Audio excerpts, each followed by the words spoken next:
मैं एक पर्सनल मेरे दिल की बात कहना चाहूँगा कि मैंने एक टाइम क्या था कि मेरे एक क्लाइंट का बेटे को चोट लगी थी और काफ़ी लंबा सफ़र तय करके आए थे, लगभग 500 किलोमीटर गाड़ी चलाने के बाद में। और जब घर पहुंचने की तैयारी पे थे तो एकदम से विचार आया कि मेरे जो क्लाइंट हैं वो परेशान हैं, बीवी बच्चों के साथ वो हॉस्पिटलाइज हैं। तो रात के लगभग 9:30 बजे तो मैं अपने बच्चों को लेकर के वहाँ उनके पास चला गया। तो उनका जो भाव था मेरे कि यार जो बंदा 500 किलोमीटर गाड़ी चला के आया है वो बंदा घर जाने की बजाय हॉस्पिटल में आया। तो वो जो उनके मेरे प्रति भाव और उनके साथ जो मेरी बातें हुई, उससे मैंने एक नई चीज़ की शुरुआत करी है कि मेरा कोई भी क्लाइंट अगर हॉस्पिटलाइज है, जैसे कोई 100 किलोमीटर पे है, 200 किलोमीटर पे है, तो मैं अभी अपने क्लाइंट के पास जरूर जाऊँ। बहुत बड़ी बात है ये, वास्तव में एप्रिसिएशन की बात है कि आपका ये, हालांकि कोई कर्तव्य कानूनी रूप से या कंपनी की तरफ से कोई प्रेशर नहीं है, ये आपके मन के भाव हैं और आपके भाव ये बता रहे हैं कि मत जियो अपनी खुशी के लिए, कोई मत से चुनो जिंदगी के लिए, पहुंच सको अगर आंसू तुम बीमारों के लिए तो कुछ नहीं चाहिए खुदा की बंदगी की। नमस्कार, मैं हूं धर्मेंद्र गोस्वामी, आपका दोस्त एक नए एपिसोड के साथ केवीएम टीवी चैनल के लिए। मित्रों, जैसा कि आप जानते हैं हमारी प्रत्येक कड़ी एक से बढ़कर एक होती है। आप उसको बहुत प्यार देते हैं, बहुत दुलार देते हैं और बहुत आशीर्वाद देते हैं, सब्सक्राइब भी करते हैं, लाइक भी करते हैं और कमेंट भी करते हैं। तो इसी कड़ी में हमारे कार्यक्रम इनसे मिलिए में एक और शख्सियत से हम आपको मिलवाने जा रहे हैं जिनका नाम है अमरदीप सेनीवाल। जी हाँ, ये वो नाम है जो बीमा की क्षेत्र में एक जाना पहचाना नाम है। बीमा सलाहकार हैं लाइफ इंश्योरेंस कंपनी के, स्टार हेल्थ के, और एडवाइजर हैं और इसके साथ साथ एक नेक दिल इंसान व समाज सेवी भी हैं। अमरदीप जी, हमारा स्टूडियो में आपका बहुत बहुत स्वागत है कि आप यहाँ पर आए हमारे स्टूडियो में। और हमारे दर्शकों से मैं आपको रूबरू करवाने जा रहा हूँ जो कि काफी दिनों से, विशेषकर मैं बात करूं तो कोरोना काल से ही बहुत से लोगों की मेरे पास या हमारे कार्यालय में ऐसी इंक्वायरीज आ रही थी कि हमने बीमा करवाना है और या हेल्थ इंश्योरेंस करवानी है। तो आप एक एक्सपर्ट हैं इसके, ये बताइए कि ये जो एक होड़ लगी वो कोरोना के पहले फेज में और दूसरे फेज में उससे भी ज्यादा क्यों लगी, इसका क्या जवाब है आपके पास? जी, कोरोना काल के बाद जो लोगों की होड़ लगी उसके पीछे मेरा मानना ये है कि काफ़ी लोगों ने इंश्योरेंस तो पहले भी लिए थे लोगों ने, लेकिन क्या था कि कोरोना काल के दौरान ये देखा गया कि हमारे जो व्यापार थे वो सभी बंद हो गए। और जो व्यापार बंद होने की वजह से सीधी सी बात है कि जेब में पैसा कम है और जब आप हॉस्पिटल में जा रहे हो तो वहाँ पैसे की मांग बहुत ज़्यादा है। और जब आपके पास इनकम नहीं है और आपके खर्चे बढ़ गए हैं तो उस वक्त जिन लोगों ने उन स्थितियों से, उन परिस्थितियों से मतलब वो जो रूबरू हुए, तो उसके बाद में उन सभी के दिमाग में एक ही बात आई कि इमरजेंसी के लिए जिस तरह से हमारी बचत हम क्यों करते हैं, क्योंकि इमरजेंसी के वक्त वो हमारा पैसा हमारे काम आए। इसी तरह से इंश्योरेंस लाइन में भी देखते हुए लोगों ने ये सोचा कि अगर हमारी जेब में पैसा नहीं है और हॉस्पिटल के खर्चे आ गए तो उनसे कैसे लड़ा जाए। इस वजह से अभी रुझान हेल्थ इंश्योरेंस के लिए कुछ ज़्यादा बढ़ गया है।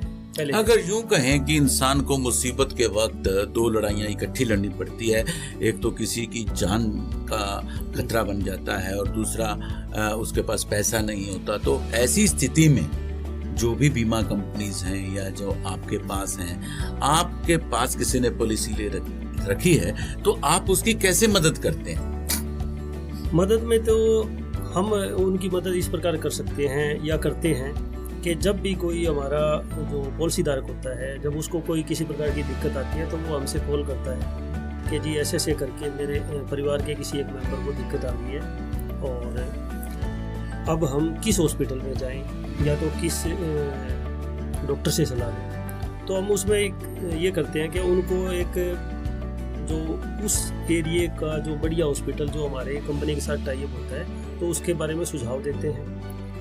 वो उस पर एग्री होते हैं तो अपना इलाज वहाँ से लेते हैं। इलाज के दौरान कंपनी को जो इंटीमेशन देना होता है वो हॉस्पिटल भी दे देता है, अदरवाइज हम भी दे सकते हैं। और पार्टी से मेरा मतलब ये है कि पॉलिसी धारक खुद भी दे सकते, खुद भी वो कंपनी को इंटीमेट कर सकता है कि मेरे को ये दिक्कत आई है और मैं इस हॉस्पिटल में एडमिट हो चुका हूँ। तो इंटीमेशन कंपनी के पास जाने के 1, 2 या 3 घंटे के अंदर अंदर कंपनी उसको अप्रूवल में डाल देती है, अप्रूवल दे देती है। कई बार क्या होता है कि अप्रूवल लेट हो गई तो क्वेरी भी लगती है। जैसे हो सकता है कि कंपनी को लगा कि ये आदमी पहले से बीमार होगा या कोई कारण रहता है कि कोई डॉक्यूमेंट मांगा जाता है, तो वो क्वेरी को क्लियर करने के लिए वो डॉक्यूमेंट हॉस्पिटल में प्रोवाइड करवाने लगते हैं। तो उस सारे प्रोसेस में हमारी जो बनी रहती है, उसके दौरान हम पॉलिसीधारक से बात करते हैं या तो ब्रांच मैनेजर से या कंपनी से बात करने के बाद उनका जो भी प्रोसेस रहता है वो करवाने के लिए हम उनके साथ रहते हैं। आप हमारे दर्शकों को जो इस कार्यक्रम को बड़ी रुचि के साथ देखते हैं और उन पे कमेंट भी डालते हैं और हमारे से बाद में भी प्रश्न करते हैं, आप उनको क्या राय देंगे जो आपके पैनल में हॉस्पिटल हैं वहां इलाज करवाया जाए, या जो आपका पॉलिसी धारक है उसका कहीं पहले से ही कहीं डॉक्टर पे हॉस्पिटल पे विश्वास बना हुआ है but he is not in your panel, क्या वो वहां भी इलाज करवाएगा और उसको वहां पैसा मिलेगा? हाँ, ये बिल्कुल है, इसमें ऐसी ये प्रोविज़न है। लेकिन ये क्या है कि कैशलेस की फैसिलिटी अगर किसी पॉलिसी धारक ने लेनी है तो जो पैनल में हॉस्पिटल है वहीं जाना होता है। और स्टार हेल्थ कंपनी के पास 10,200 से ज़्यादा टाई अप हॉस्पिटल हैं। उन हॉस्पिटल में कैशलेस की सुविधा है। कैशलेस की सुविधा कब काम करती है थोड़ा सा मैं क्लियर कर दूँ। अगर किसी पेशेंट को 24 घंटे से ज़्यादा एडमिट होने की आवश्यकता हो, उस केस में कैशलेस काम करता है, यानी कि बिना पैसे दिए आप इलाज ले सकते हैं। अदरवाइज वो केस रिम्बर्समेंट में जाता है। तो आपने जो एक सवाल किया कि किसी पॉलिसी धारक का विश्वास पहले से किसी और डॉक्टर पे है और वो उसके साथ कंपनी के साथ पैनलाइज नहीं है उसका हॉस्पिटल, तो उस केस में क्या होता है कि उसका IPD पेपर और उसका डिस्चार्ज समरी और उसके जितने भी टेस्ट हुए हैं उनकी रिपोर्टें और जितना पैसा उसने पे किया उसका बिल, और वो सारी चीज़ें बाद में हमारा पॉलिसी धारक हमें देगा और हम कंपनी में प्रोसेस करवा देंगे। तो उसमें रिम्बर्समेंट में थोड़ा टाइम लगता है, 45 दिन मिनिमम से मिनिमम। या तो कई बार क्या होता है कि जैसे अभी कोरोना काल के दौरान कंपनियों के जो ऑफिस थे वो लगभग बंद थे, तो उसके दौरान जितने भी रिम्बर्समेंट की जो फाइलें आई तो वो इकट्ठी होती गई, तो काम बढ़ चुका है उन चीज़ों का। तो कंपनी भी चाहती है कि कैशलेस की फैसिलिटी से जल्दी लोगों को बेनिफिट दिलवाया जाए। तो अगर रिम्बर्समेंट में चला गया तो थोड़ा उसमें टाइम लग जाता है, उसके लिए फिर पॉलिसी धारक को भी पेशेंस रखना पड़ता है। क्योंकि अचानक से कोई दिक्कत आई, मानते हैं कि कई बार पैनल वाले हॉस्पिटल में पहुंचने का उसके पास वक्त नहीं है और उसने नज़दीकी किसी हॉस्पिटल से उसने इलाज लिया, लेकिन कम से कम वो उस जो डॉक्टर हैं वो MBBS या MD हो, वहाँ पे अगर उन्होंने इलाज लिया है तो उनके बिल रिम्बर्समेंट में पास हो जाते हैं। आपने ये बताया कि जो आपके पैनल में जो लोग हैं, जो डॉक्टर्स हैं, जो हॉस्पिटल हैं, उसमें कुछ ज़्यादा आसानी रहती है, विशेषकर जो कैशलेस सुविधा वाले हैं। लेकिन अक्सर देखा ये जाता है कि बहुत से केसों में बाय द वे पॉलिसी उसने यहाँ ले रखी है और उसका कोई एक्सीडेंट हो गया या कोई और बीमारी उसको कहीं दूसरे प्रदेश में होगी और ऑल ऑफ ए सडन उस पेशेंट को वहाँ दाखिल करवाना पड़ गया, तो ऐसी स्थिति में आप कैसे मददगार साबित होंगे या आपकी कंपनी? ऐसा है जी, ऑल ओवर इंडिया 10,200 से प्लस टाई अप हॉस्पिटल हैं स्टार हेल्थ कंपनी के साथ। तो पॉलिसी धारक अपने मोबाइल से सर्च कर सकता है कि star health tie up hospital in Chennai. वो चेन्नई घूमने गया हुआ है, उसको चोट लग गई है, या उसका घर का सदस्य को पता लग गया है कि उसको चोट लग गई है, नज़दीकी हॉस्पिटल में एडमिट है, तो वो अपना सर्च करके हॉस्पिटल कर लेगा। उसके बाद में वो सेम प्रोसेस है जो मैंने आपको पहले बताया। आप कुछ विशेष अस्पतालों के नाम बता सकते हैं जो प्रमुख रूप से हमारे इस क्षेत्र में जाने जाते हैं? जैसे मान लो कि मेदांता हॉस्पिटल है, या कोई सद्भावना है, या सीएमसी है, या कोई ऐसा और हॉस्पिटल है जो आपके पैनल में हो, और हमारे जो दर्शक हैं, भगवान ना करे ऐसा हो, हमारी ऐसी कामना कदापि नहीं है, आप सब स्वस्थ रहें, सुखी रहें, आपका जीवन लंबा हो, आपकी आयु लंबी हो, हमारी तो यही कामना है। लेकिन अगर कहीं ऐसा हो जाता है तो मुख्य रूप से कौन कौन से अस्पताल ऐसे हैं जहाँ पर फौरी तौर पर हो जाकर, कई बार मोबाइल की सुविधा नहीं होती, वो आदमी मुसीबत में फंसा होता है, उसको अपनी बीमारी का, अपनी जान बचाने का होता है, मोबाइल पे सर्च करने का टाइम नहीं होता, तो रूबरू अगर आप बैठे हैं हमारे स्टूडियो में तो जरा उनको बता दीजिए। देखो जी, मैं रतिया क्षेत्र में सेवाएं दे रहा हूँ, तो मैं सबसे नज़दीकी बोलूँगा फतेहाबाद, टोहाना में आरएमसी है जिसमें, और फतेहाबाद में सद्भावना हॉस्पिटल है, और अभी ये अपना मिगलानी हॉस्पिटल जो है वो भी थोड़े दिनों में शायद टाइप हो जाए। और हिसार की बात करूँ तो कम से कम 20 के करीब हॉस्पिटल टाइप हैं। जैसे मोटे मोटी बात करूँ मैं, सीएमसी है, जिंदल है, सुखदा है, संजीवनी है, गीतांजलि है, लाइफलाइन है, आधार है, राजेंद्रा है, गुप्ता है, आरोग्य है, सेवक सभा है, शांति देवी हॉस्पिटल है, वीक्यो न्यूरो है, सर्वोदय भी दोबारा से पैनलाइज हो चुका है, अभी जानकारी में है। तो अगर मेदांता की बात करूं, मेदांता भी टाई अप है, और फोर्टिस मैक्स की जहां किसी भी स्टेट में जहां भी कोई इकाई है वो टाई अप है। तो ये बहुत अच्छी जानकारी दी आपने। जैसे एनसीआर में आपके कुछ कस्टमर हैं या कुछ और हैं, तो वो वहाँ पे ये सुविधाएं ले सकते हैं। अभी हाल ही में मैं गया था एनसीआर में, तो वहाँ पर बाहर बैनर लगे रहते हैं और उन पर लिखा रहता है कि ये हमारा इन पैनल है। जगदम्बा हॉस्पिटल एक मैंने गुड़गांव में देखा, वहाँ विजिट भी किया। कुछ ऐसे और भी, पारस हॉस्पिटल है एक, वहाँ पर काफ़ी प्रसिद्ध है। मुझे नहीं पता कि वो आपके पैनल में है या नहीं, लेकिन उन पर बराबर बाहर एक बैनर लगा रहता है। हाँ जी, बिल्कुल। तो उसको देखकर भी पेशेंट वहाँ पर जल्दी चले जाते हैं। लेकिन एक दिक्कत जो हमारे दर्शकों को आती है, जिसका अक्सर बताते हैं कि उन्होंने पैसा भर रखा है, प्रीमियर भर रखा है, पेशेंट को एडमिट करवा दिया, लेकिन पैसे उस टाइम ज़्यादा ज़रूरत है, मान लो सर्जरी है, ऑपरेशन है, तो पैसे पहले जमा करवाने पड़ते हैं वहाँ। लेकिन जो कंपनियां हैं उसमें कुछ देरी लगाती हैं, वो देरी ना हो, उसका कोई ऐसा आपके पास मूल मंत्र है? देखो जी, मूल मंत्र की बात तो इस प्रकार है कि देरी होने का कारण यही हो सकता है कि जब कंपनी के पास इंटीमेशन गया है, उस वक्त कंपनी के जो डॉक्टर हैं वो देखते हैं कि ये जो हमारा पॉलिसी धारक है, एज ए पेशेंट हॉस्पिटल में एडमिट हुआ है, इसकी कोई पुरानी हिस्ट्री तो नहीं है, उस वजह से तो ये अभी एडमिट नहीं हुआ है। नहीं, जब आप बीमा करते हैं पुरानी हिस्ट्री तो आप तब भी लेते हैं, अगर वो स्वस्थ है तभी तो करते हैं, तो फिर हिस्ट्री की क्या जरूरत है उसमें?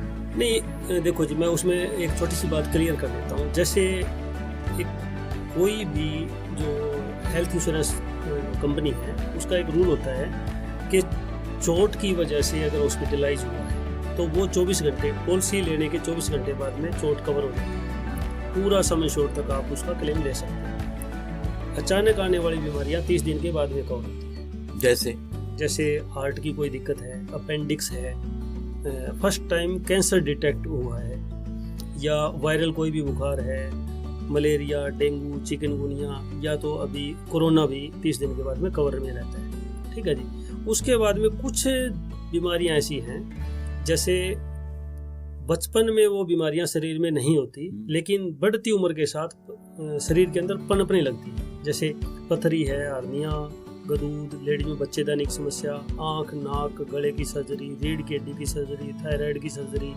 लीवर किडनी ट्रांसप्लांट, घुटने चेंज करवाना, किसी का जोड़ चेंज करवाना, पैरों की नसों की सर्जरी।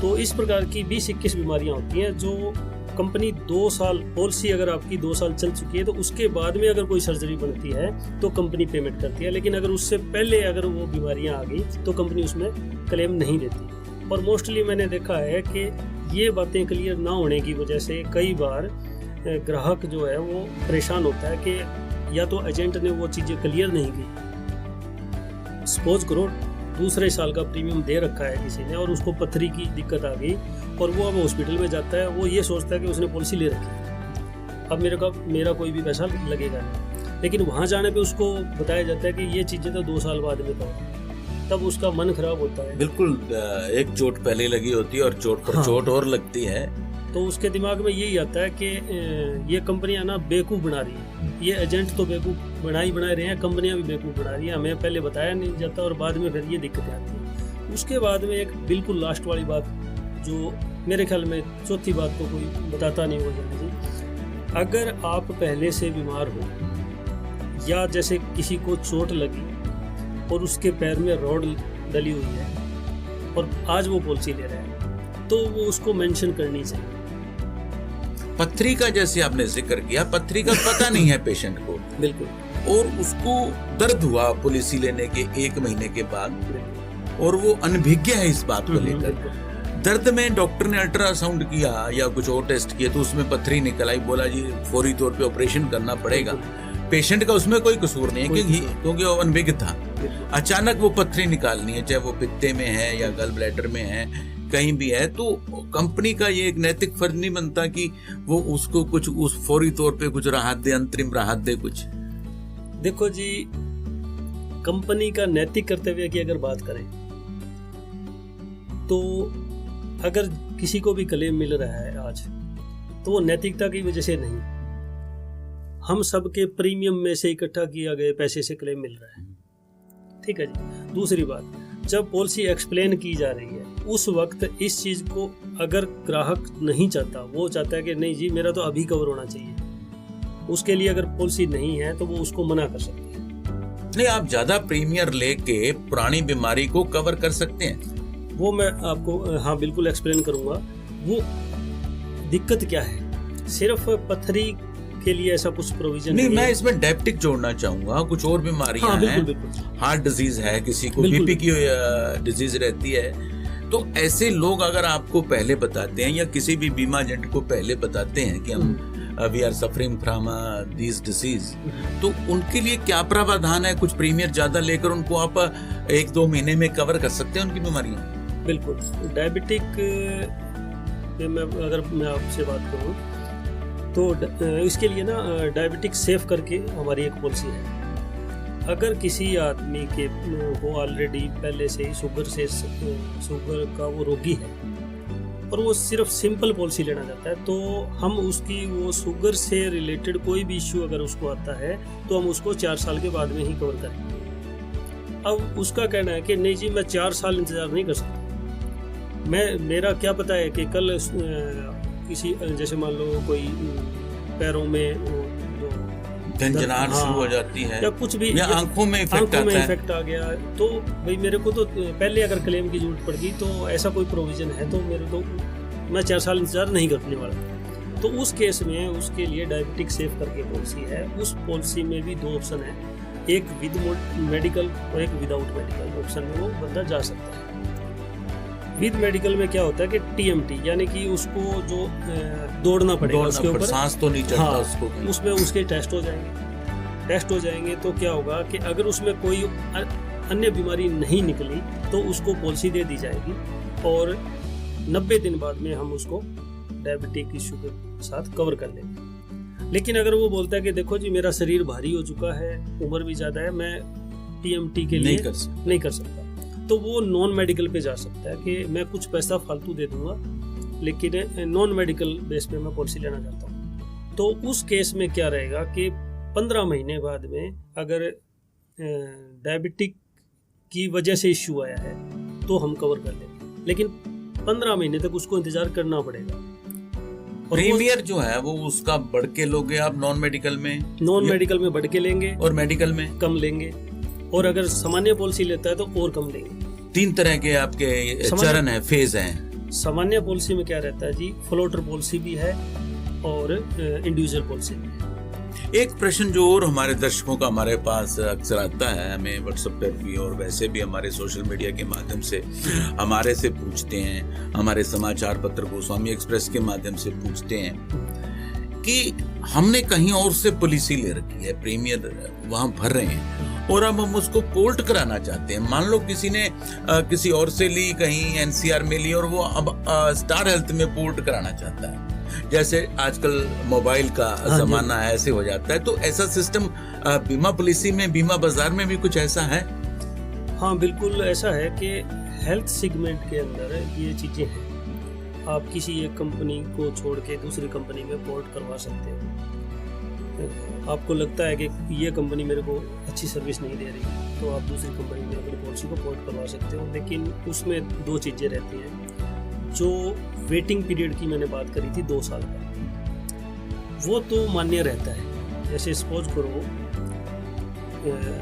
आपने या मैंने स्टार हेल्थ से एक पॉलिसी ले रखी है और आज हम असंतुष्ट हैं और हम किसी दूसरी कंपनी में उसको पोर्ट करवा रहे हैं, तो वो कंपनी जो हमारा वेटिंग पीरियड निकल चुका है, पिछले 2 साल से हमारी पॉलिसी चल रही है, यानी कि कुछ बीमारियां जो 2 साल के बाद में पहुंचेंगी वहाँ जाते ही तुरंत कवर हो जाएगी, वो तो उसको स्वीकार कर लेंगे। लेकिन 2 साल तक हमने कोई क्लेम नहीं लिया, इस वजह से जो नो क्लेम बोनस हमारा ऐड हुआ था उसको वो नहीं मानेंगे। वो बोलेंगे कि वो नो क्लेम बोनस 0 और आज से आपका जो बेसिक सम इंश्योर्ड आपने 5 लाख, 10 लाख, 20 लाख, 50 लाख या करोड़ जितना भी लिया था वो उतना ही मान्य रहेगा। नो क्लेम बोनस वो दूसरी कोई भी कंपनी उसको मान्य नहीं। दूसरी कंपनी जो आप कह रहे हैं नो क्लेम बोनस, जिसने 2 साल से कोई जरूरत नहीं पड़ी, पैसा नहीं लिया, उनको क्या बेनिफिट मिलता है? उनको जी सीधी सी बात है कि उनके साथ कस्टमर ऐड हो गया। कस्टमर ऐड है, 2 साल आपको किसी ने प्रीमियर दिया और उसको एडमिट नहीं होना पड़ा, पैसा उसने आपसे नहीं लिया, आपकी कंपनी से, तो क्या आगे उसकी कोई किस्त कम होगी या उसको कोई आप रिलैक्सेशन देंगे क्योंकि उसको कुछ हुआ ही नहीं और आपको पैसे दे रहा है वो? ऐसा कुछ प्रावधान आपकी कंपनी में या किसी और कंपनी में हो? नहीं, ऐसा कुछ नहीं है। कोई भी कंपनी अलग से कुछ रिलैक्सेशन नहीं देगी। हाँ, बस ये है कि अगर क्लेम नहीं लिया जा रहा तो नो क्लेम बोनस उसका ऐड किया जा रहा है। मैं बोनस की बात कर रहा हूँ।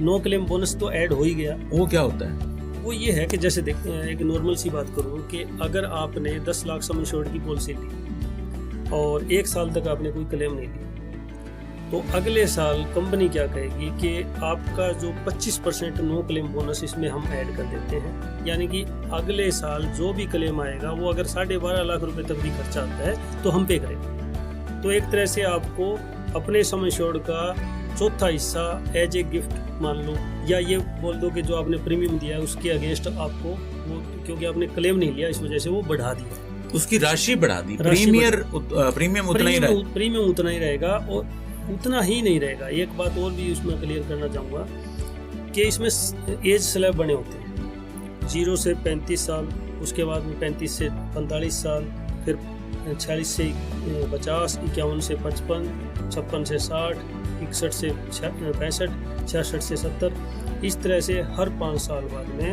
आपका प्रीमियम बढ़ेगा ही बढ़ेगा। कोई भी बंदा ये सोच के पॉलिसी ना ले कि एक बार जितना प्रीमियम भर दिया हमेशा उतना ही रहेगा। उम्र के साथ बढ़ता रहेगा। बढ़ती उम्र के साथ आपके मेडिकल एक्सपेंसेस बढ़ जाते हैं और आप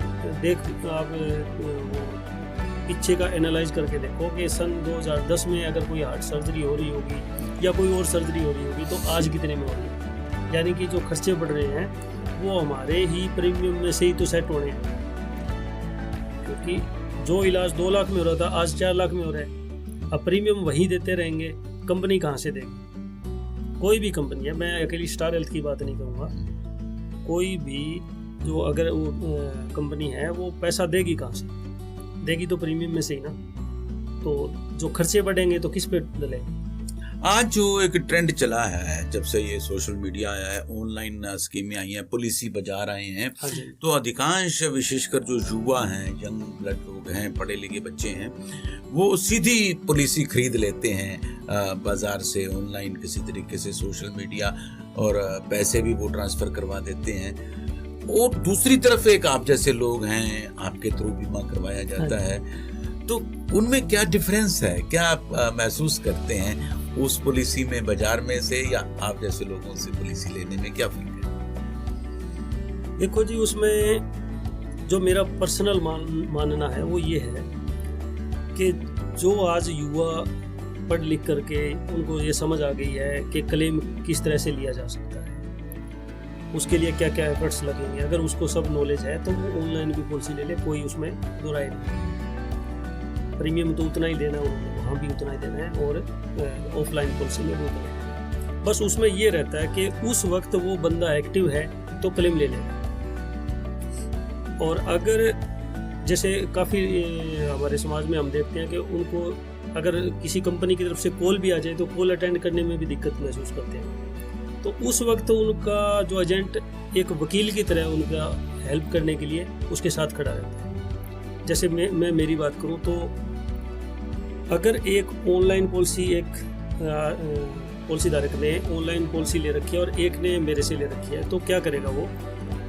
जिसने ऑनलाइन ले रखी है वो टोल फ्री पे बात करेगा, और जिसने मेरे थ्रू ले रखी है तो वो मेरे से बात करेगा। अब मैं उसको, क्योंकि वो मेरे साथ जुड़ा हुआ है तो वो सर्विस मैंने देनी, उसके प्रति कहीं ना कहीं मेरा जो एक नैतिक कर्तव्य जुड़ जाता है कि इन्होंने मेरे को इंश्योरेंस लाइन में टिका रहने के लिए जो सबल प्रदान किया है, इन्होंने जो मेरे पे विश्वास किया है, और इसको बनाए रखने के लिए मैं सेवाएं देता रहूँ। ठीक है। और अगर मैं बात करूं वहाँ टोल फ्री की बात करूं तो वहाँ हो सकता है कि कोई युवा नया अभी हो गया है कॉलिंग सेंटर टाइप में, तो उसका ये काम है कि उसको सिर्फ जानकारी देनी है, उसके प्रति नैतिक कर्तव्य उसका बिल्कुल भी नहीं। वो सिर्फ आपको बताएगा कि आपकी पॉलिसी में ये है और आप यहाँ पे टीपीए के पास जाओ, ऐसे करो।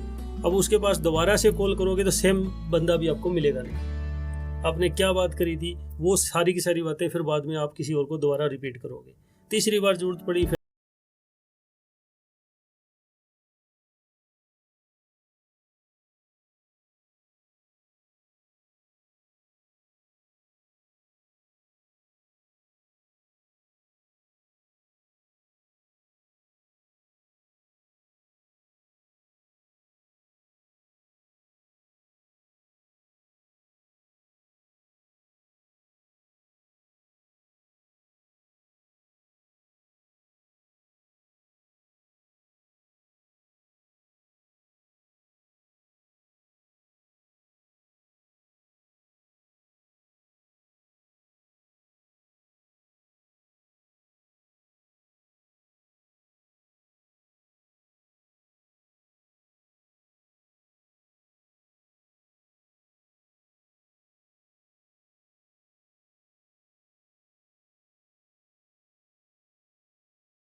रात के लगभग 9:30 बजे के करीब की बात है वो। तो मैं अपने बच्चों को लेकर के वहाँ उनके पास चला गया, तो उनका जो भाव था मेरे प्रति कि यार जो बंदा 500 किलोमीटर गाड़ी चला के आया है, वो बंदा घर जाने की बजाय हॉस्पिटल में आया है।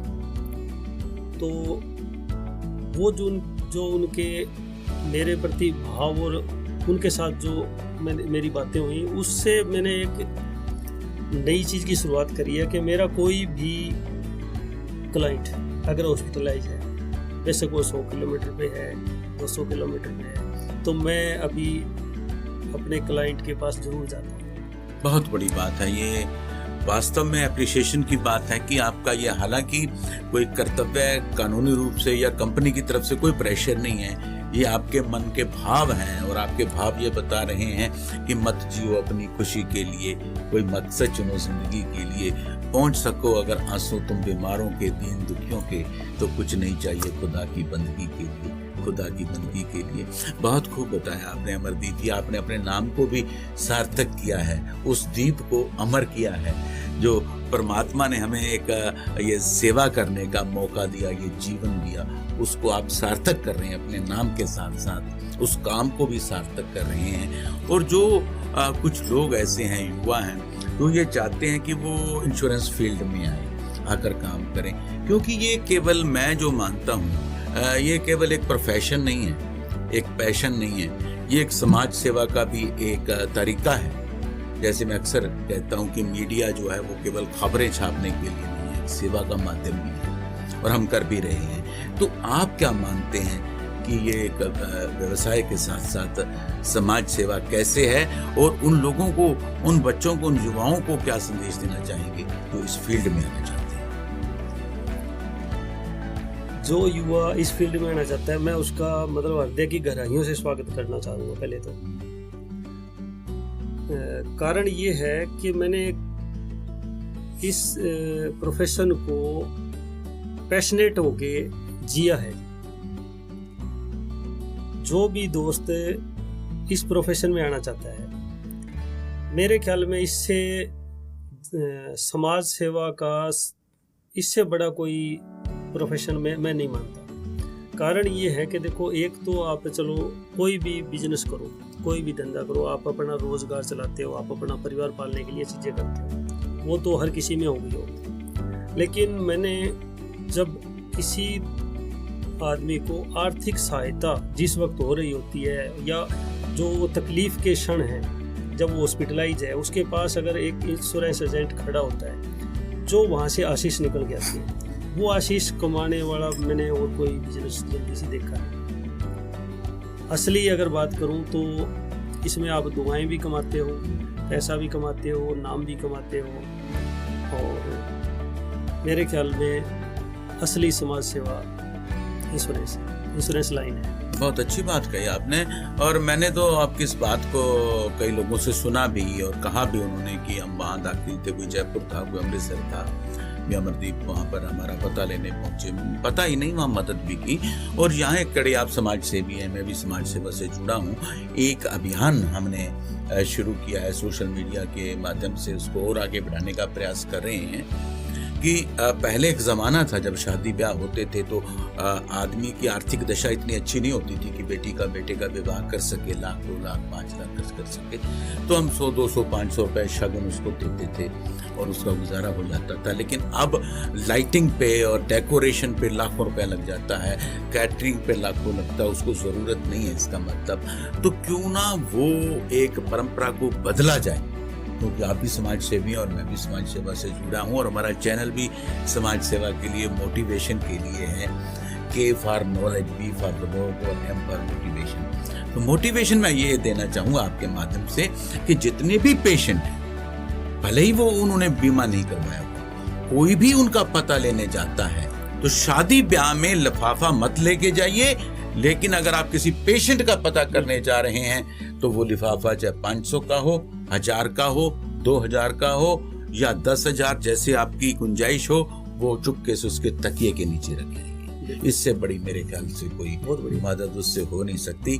तो इस एक नई पहल और एक नई शुरुआत के साथ हम आपसे भी अपील करते हैं कि आप लोग काफी समय से पहले कोरोना से जो हम सब जूझ रहे थे और किसी बीमारी का कोई पता नहीं, तीसरी लहर भी आने की बात की जा रही थी, लेकिन मैं एक और सोशल संदेश इसी माध्यम से देना चाहूंगा। जिन लोगों ने अभी तक वैक्सीन नहीं लगवाई, वैक्सीन अवश्य लगाइए। कोशिश कीजिए कि हमें बीमा अगर करवा भी रखा है तो उसके जो उसकी कैश की हम उम्मीद ना रखेंगे हमने लेना है, हमें जरूरत ही ना पड़े और लंबा आपका ये सफर, चाहे वो एक्सपायर हो जाए चाहे वो, लेकिन हम क्लेम की उम्मीद ना रखते हुए अपनी सुरक्षा भी रखें और इसके साथ साथ जो अन्य एसओपी के नियम हैं उनका भी हम पालन करें। और उम्मीद करते हैं कि अमरदीप जी ने जो बातें आपसे की हैं निश्चित रूप से आपके लिए बहुत ही लाभकारी होंगी, ज्ञानवर्धक होंगी। और इसके साथ साथ अगर आपको कोई और जानकारी चाहिए तो अमरदीप जी का ऑफिस अमरदीप इंश्योरेंस के नाम से फतेहाबाद रोड पर, अनाज मंडी रोड पर है, विश्नोई मंदिर के पास। तो वहां पर जाकर आप इनसे सलाह ले सकते हैं। अगर आप वहां नहीं जा पा सकते तो हमारे चैनल के माध्यम से और हमारे इसके केवीएम के माध्यम से आप हमें क्वेश्चन कर सकते हैं, उनके उत्तर फिर लेकर हम इनसे आप तक पहुंचाएंगे। और हम चाहेंगे कि आप लोग अवेयर रहें, जागरूक रहें। और इसके साथ साथ अमरदीप जी, अंत में आप हमारे दर्शकों को क्या संदेश देना चाहेंगे? और एक छोटा सा, जैसे कहा जाता है कि लास्ट में एक चूटी काटते होते हैं, वो भी मैं काटूंगा कि कई लोग ये कहते हैं कि बीमा चाहे वो लाइफ का करवाओ चाहे वो हेल्थ का कराओ, कई बार वो कमीशन छोड़ने की बात करते हैं, उनके लिए क्या कहना चाहिए? उनके लिए तो मैं यही कहना चाहूँगा धर्मेंद्र जी कि जब आप किसी का कमीशन किसी से मांग रहे हो, इसका मतलब आप उसका हक मांग रहे हो। कोई भी आदमी अगर जो भी काम कर रहा है, अगर उसमें उसको वो कमा नहीं रहा है तो इसका मतलब वो उस धंधे में ज़्यादा दिन टिकेगा नहीं। और अगर उस धंधे में कोई बंदा टिकेगा नहीं तो उस धंधे को चलाने वाला, जैसे मान लो इंश्योरेंस कंपनियां हैं, अगर वहाँ पे जैसे मैं एज ए एडवाइज़र में काम कर रहा हूँ यहाँ पे, अगर मैं नहीं कमाऊँगा तो मेरे को नहीं लगता कि मैं किसी के प्रति ईमानदार रह पाऊँगा। जैसे अगर आपका क्लाइंट 50 किलोमीटर दूर भी अगर एडमिट है और अगर आप उसके पास जाते हो तो क्या पैसा नहीं लगता? अगर उसके घर में कोई प्रोग्राम है, क्या उसके पास जाते हो? अगर आपका मन उसके साथ जुड़ा है, मन किसी के साथ क्यों जुड़ेगा? क्यों? इस वजह से जुड़ेगा अगर वो आपके प्रति ईमानदार है। अगर उसकी निगाह आपके जेब के पैसों पे है तो वो आपके प्रति ईमानदार नहीं है, और वो ईमानदार नहीं है तो आप उसके प्रति ईमानदार कैसे रह सकते हो? तो मेरा आप सभी दोस्तों से एक अनुरोध है कि एजेंट को जो उसका हक है, जो IRDA ने निर्धारित करवा रखा है कंपनियों से, उसका हक उसको कमाने का। अगर वो कमाएगा तो वो आपके लिए कुछ ना कुछ लड़ाई कर सकता है। अदरवाइज एक छोटा सा एग्जांपल दूँ, अगर सपोज करो मैं किसी दुकानदार के पास गया और उससे मैंने कोई चीज़ें खरीदी, उसने कहा कि 1200 रुपये हो गए और मैं उसको 1000 दे के आ गया। अब हो सकता है कि वो किसी भी मजबूरी के वश मेरे को 1000 रुपये में वो सामान दे दे, लेकिन नेक्स्ट टाइम जब मैं उसके पास जाऊंगा तो उसके दिमाग में सबसे पहले तो मेरा चेहरा अचानक से ही आ जाएगा और वो पहले से ही कैलकुलेशन कर लेगा कि 200 रुपये तो पिछले लेने हैं और अब की बार ये कितना कम करके मेरे को पैसा देने वाला है, वो भी उसमें ऐड करेगा ही करेगा। ये आप मतलब एनालाइज कर सकते हो। आप सभी व्यापारी हो या जो भी बिजनेस में हो, आपको पता है कि जिस बंदे ने आपको चीटिंग की है उस बंदे को आप कहीं ना कहीं मौका लगेगा तो आप उसको कवर करने का प्रयास करो। तो ऐसा नहीं होना चाहिए। और दूसरा, लास्ट में मैं एक सभी जो भी स्टार हेल्थ इंश्योरेंस कंपनी से जिस किसी भी भाई ने, चाहे वो वैसे ऑनलाइन पॉलिसी खरीद रखी है चाहे तो ऑफलाइन पॉलिसी खरीद रखी है, अगर उसका कोई एजेंट उसको सहयोग नहीं कर रहा है या तो ऑनलाइन में उसको कहीं दिक्कत आ रही है तो वो बिना किसी हिचक के मेरे को कॉल कर सकता है। जो भी उसमें इश्यू रहेगा उस इश्यू को हल करवाने में मैं उनका पूरा का पूरा आप सभी को सहयोग करूँगा। तो जो मेरा नंबर है वो आप स्क्रीन पे नोट कर लेना। तो आप इस नंबर पे कॉल करके आप मेरे से जो भी LIC की कोई भी पॉलिसी है उससे संबंधित कोई आपको जानकारी चाहिए या तो स्टार हेल्थ की पॉलिसी है उसके बारे में जानकारी चाहिए तो आप इस नंबर पे आप मेरे को कॉल कर सकते हैं। ठीक है जी। धन्यवाद अमरदीप जी, आपने बहुत रोचक जानकारी, ज्ञानवर्धक जानकारी, दिलचस्प जानकारी और ऐसे अनछुए पहलू भी आज हमने छुए जो अक्सर डिस्कस नहीं की जाते, वो सिर्फ हमारे दर्शकों के लिए, ताकि उनके मन में जिज्ञासा ना रहे, उनको सब बातों का उत्तर मिले। अगर आप में भी, जो लोग ये प्रोग्राम देख रहे हैं, कोई ऐसी प्रतिभा है, आप किसी चीज के एक्सपर्ट हैं, आप विशेषज्ञ हैं, आपके मन में कोई भाव है, तो सीधे रूप से आप हमारे KVM YouTube चैनल का भी नंबर नीचे चल रहा है, उस पर संपर्क कीजिए।